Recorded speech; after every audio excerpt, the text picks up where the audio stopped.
Thank you for joining me today. I want to talk about something that could affect nearly every Arkansas family at some point: the care of an older family member or one with a disability. Whether a parent, grandparent, sibling, or child, considering Medicaid in your estate planning is critical to maximizing benefits and protecting assets. Medicaid remains the essential safety net for long term care of older adults and those with disabilities here in the United States. In 2025, increasing care costs and stricter eligibility rules make understanding spin down thresholds, asset protection tools, and long term care insurance benefits critical to effective Medicaid planning. In this video, we'll look at Medicaid and its effect on your estate plan. My name is Leon Jones Jr., and for over the past 15 years, I have practiced in both state and federal courts here in Arkansas. I've also worked for a Fortune 100 company, and I've held the positions of the Arkansas Director of the Department of Labor, as well as the Executive Director of the Arkansas Fair Housing Commission.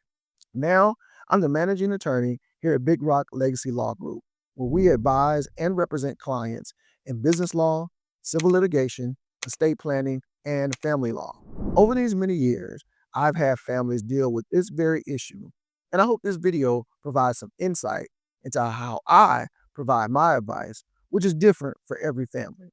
Now, when you're considering Medicaid, there are some financial eligibility requirements that are based upon both income and your assets, which can differ slightly from state to state and from program to program. For institutional Medicaid needs, such as nursing home benefit care, most states, including Arkansas, set the limits in 2025 to $2,000.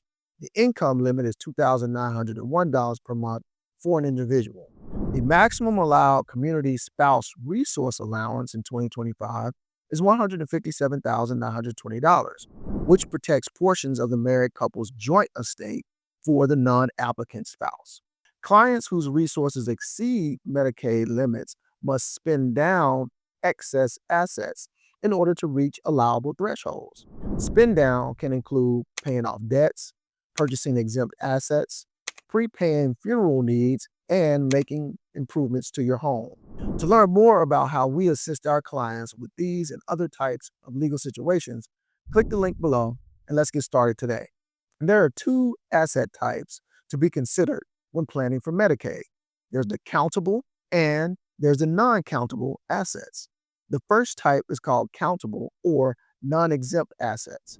These assets include things like cash, checking and savings accounts, stocks, bonds, IRAs, 401ks, and most real estate other than your primary residence, and valuable collectibles such as coins, stamps, and precious metals.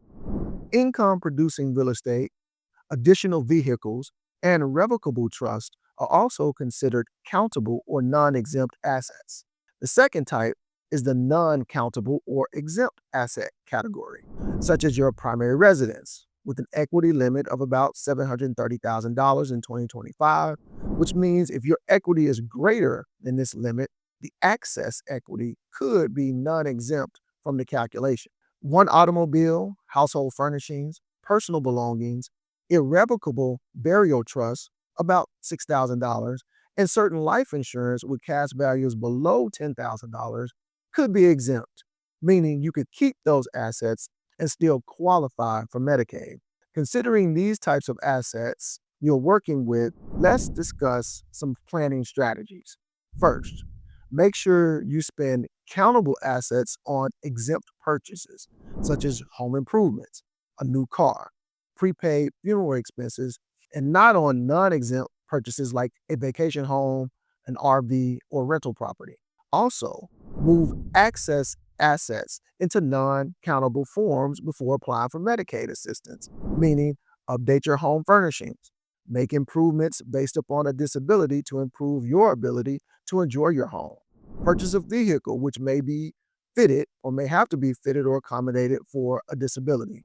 Taking these steps will allow you to control your assets and keep them out of the government's hands when you pass. Now we can discuss Medicaid Asset Protection Trusts and how these trusts can help control your assets. There are two types of trusts. There's an irrevocable trust and irrevocable trust. To exclude assets from Medicaid consideration, the trust must be irrevocable, meaning the grantor or the person setting up the trust cannot undo, revoke, or change the trust once the assets are transferred into the trust. If the grantor retains the legal power to revoke or reclaim those assets, the assets remain countable by Medicaid, defeating the trust purpose, which means they're revocable. Therefore, it's essential you can completely rely on the person you choose as your trustee. The grantor should not serve as trustee or retain control, as this undermines the protections and triggers Medicaid penalties. Even though an irrevocable trust protects assets during your life, improper drafting or retained rights can expose assets to estate recovery after death, which is why it's very important you remove yourself as trustee and place someone else in that position that you can trust. Another tool to be used in Medicaid planning is long-term care insurance, especially partnership policies, which can extend the amount of assets Medicaid will disregard for eligibility and estate recovery purposes. Partnership benefits are dollar for dollar, meaning for each dollar paid out on your behalf, that amount of your asset is protected from the Medicaid recovery. Having both long-term care insurance and Medicaid allows for seamless coverage. The long-term care insurance will pay first, Medicaid will pay anything that's uncovered, and it will pick up once the insurance benefits have been exhausted. But keep in mind, those long-term care policies with a cash surrender value could be countable assets and should generally be avoided in your Medicaid planning. As mentioned above, there could be some spend-down requirements, so let's take a look at some practical spend-down strategies. There are permitted spend-down uses and some mistakes to avoid. As stated earlier, paying off debts or mortgages is permitted. Making home improvements for a medical necessity is also permitted. Purchasing exempt resources, such as medical equipment, vehicles to be retrofitted for disability, prepaid funeral plans, are all permitted and exempt from countable assets. Now, what can cause risk and mistakes to be avoided would be to transfer for less than the fair market value, which can trigger the 60-day look back for Medicaid, resulting in penalties. Also, placing assets in the wrong type of trust or retaining executive control and not keeping adequate documentation for exempt property values or ownership is also something that you should avoid. For example, let's say you have an unmarried senior who owns a house and has 2 children. One of the children is doing well, but the other one needs help from time to time. If the parent gives the child who needs assistance a home, which is still in the parent's name, and then an unfortunate accident happens, the parent may have to sell the home, thus putting the child's shelter in jeopardy. The better move would be to purchase a home in an irrevocable Medicaid asset protection trust, make the responsible child the trustee, and allow the child with the need to benefit from living there.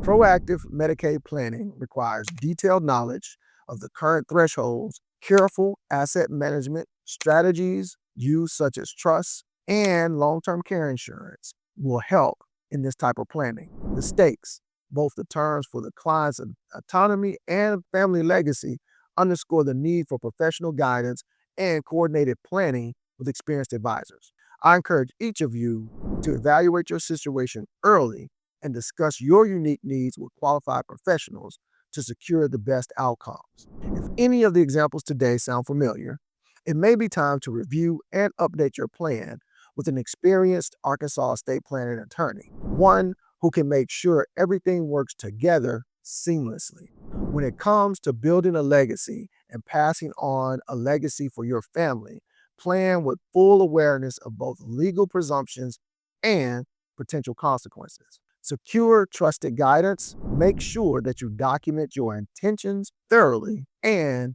deliberately. Make sure you choose wisely when it comes to your family's goals now and in the future. Make sure to subscribe to our channel to learn more about how we give valuable information and advice on building and securing your family's legacy.